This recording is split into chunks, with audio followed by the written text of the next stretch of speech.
Good afternoon, ladies and gentlemen. And I'd like to extend my gratitude to all the people present in this meeting today. Thank you for coming.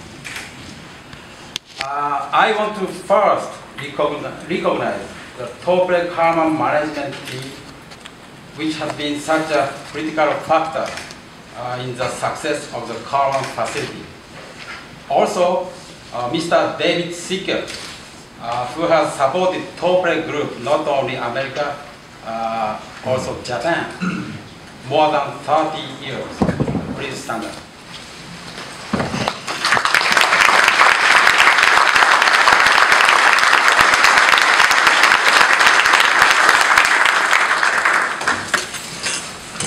Since the company started in July 2004, Topre America Corporation has continued to grow our business with 3 previous expansions to our Cullman plant.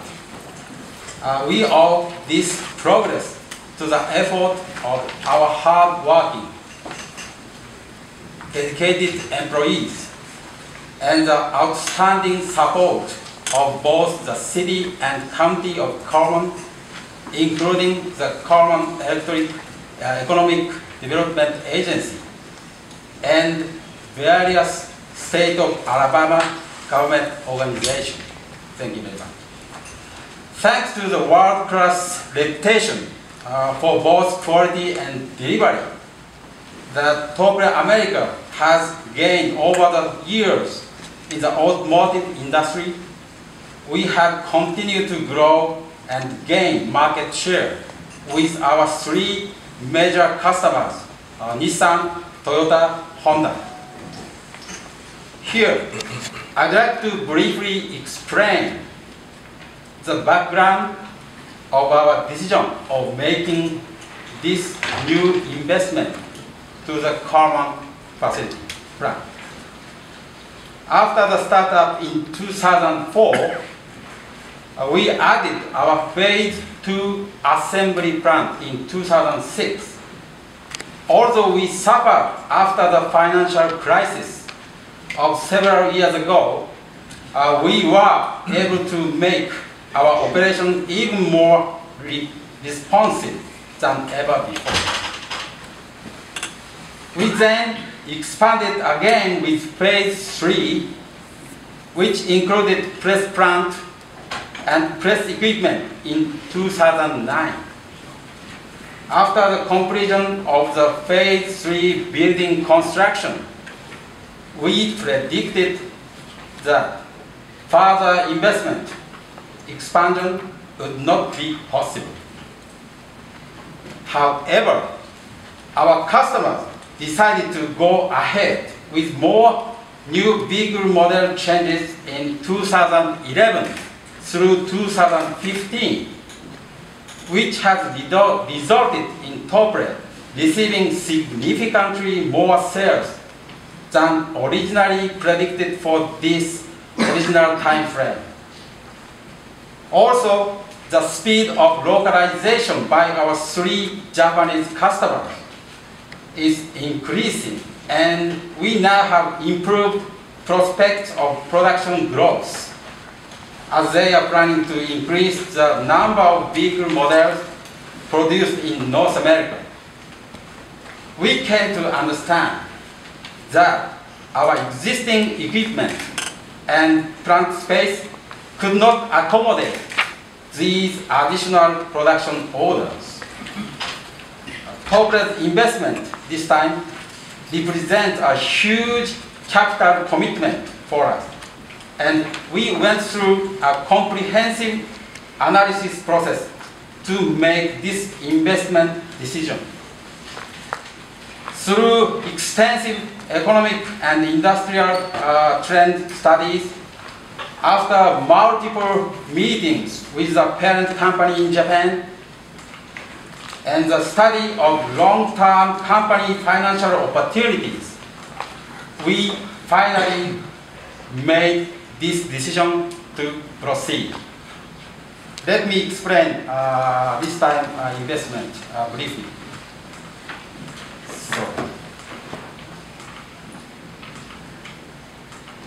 total investment amount is $109 million.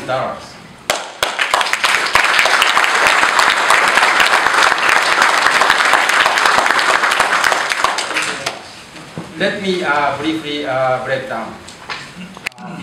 About $50 million out of 109 is new press equipment.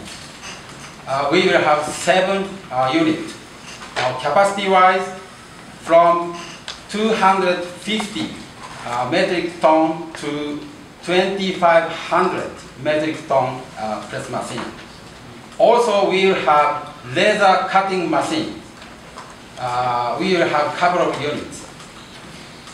$26 million out of 109 new press and assembly building, including die storage building. Rest of $33 million production facilities, including robots, jigs, dies, and so on. Those are our total investment this time.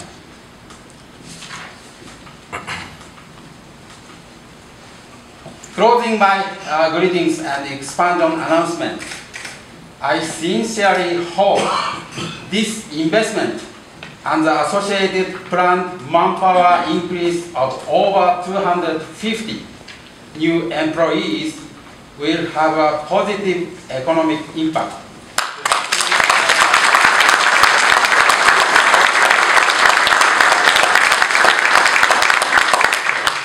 and the surrounding communities. This additional manpower will bring the Cullman Topre America plant up to a total of 600 employees, which is half the total of the 1,200 Topre Corporation employees in Japan.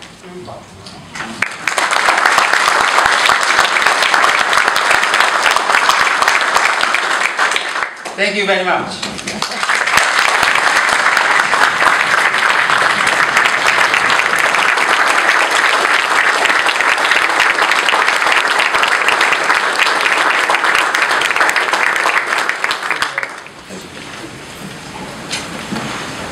Thank you, Chiva. What a great announcement. Yeah.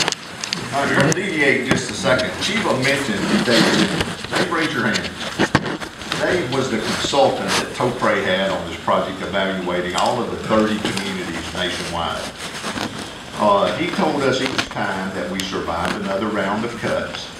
No TV game show host in America is more suspenseful than Dave Stevens. He didn't go to commercial, but it took an awful long time for him to say, y'all made it. Drove down from Tennessee. We're so appreciative of you coming. Thank you.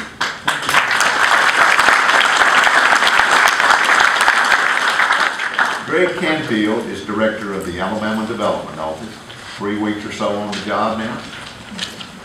ADO is the state agency that's responsible for new industry and working with expansion industry. And the local developers rely on ADO to help guide us in what we're doing. Greg.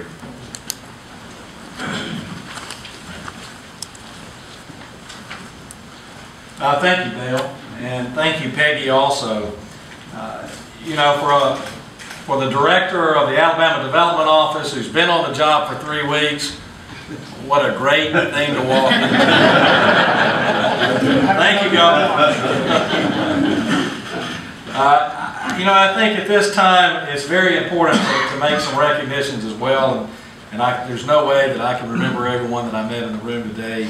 I think it's very important, again, to thank Dale and Peggy. They spent some time with me this morning sharing some very important things that are going on in the city of Cullman and in Cullman County. And I think that the announcement that we are here for today is an example, a very important example, of the teamwork and the effort that is put forth by this community to make and create an economic environment that helps foster profitability and growth of their business partners. And so we are very proud to be a part of that today. I want to also thank you to Mayor Townsend for the opportunity to be in his fair city once again. But It's always good to be in Cullman. President Chiba and your team, you're why we're here today. And as the director of the Alabama Development Office, we don't always get an opportunity to visit a town and visit with corporations who are as successful and shown the opportunity and the excellence that you have shown in your, we can still say, brief stay as participants in the business community in the state of Alabama. We hope that this is a continued sign of more to come. You, in your fourth expansion, I believe, since first opening in 2004. It's very exciting, and you are to be congratulated. Well, it's very important for one of the things that I get to do whenever I travel around is to have an opportunity to introduce a very important person to me and to you, and that is the governor of the state of Alabama. Let me tell you a little bit about the governor of the state of Alabama before we call him up here. Robert Bentley is a native of Alabama. He was born in Shelby County in a little town called Columbiana. I'll tell you a little known fact about Governor Bentley. In his youth, I didn't know this till recently, he was a member of Shelby County High School's 1961 state championship debate team. Therefore, I never argue with my governor. He also became the student body president during that time, didn't you, Governor? After graduating from high school, he went on to enroll at the University of Alabama. And while at Alabama, he majored in chemistry and biology. He graduated with his Bachelor of Science degree in 3 years. That's better than the 5 it took me. After graduating, and that was with 1 degree, Governor. After graduating from the University of Alabama, he began his studies at the University of Alabama School of Medicine. And during his first year of medical school, he met his wife, Martha Diane Jones of Montgomery. They were married on July 24, 1965. And she's still putting up with him today. And he's doing a good job keeping her happy, right, Governor? Governor Bentley joined the U.S. Air Force in 1969 as a captain. He served as General Medical Officer at Pope Air Force Base in Fayetteville, North Carolina. Following that military service, he began his 3-year residency at the University of Alabama in dermatology. He went on to open the most successful dermatology practice, one of the largest and most successful in the entire Southeast. In 2002, Governor Bentley was elected into the House of Representatives in the state of Alabama, where I also had an opportunity to serve with him. He's so good that in 2006, when he ran unopposed. And that's something that we all would like to be able to do from time to time. But 2006, I believe, was also phase 2 in the plant here. And so that's an important date. Governor Bentley and his wife have 4 sons and 5 grandchildren. He's an active member of the First Baptist Church in Tuscaloosa, where he also serves as deacon and, I believe, still occasionally a Sunday school teacher. It's my pleasure to introduce to you Governor Robert Bentley of the state of Alabama.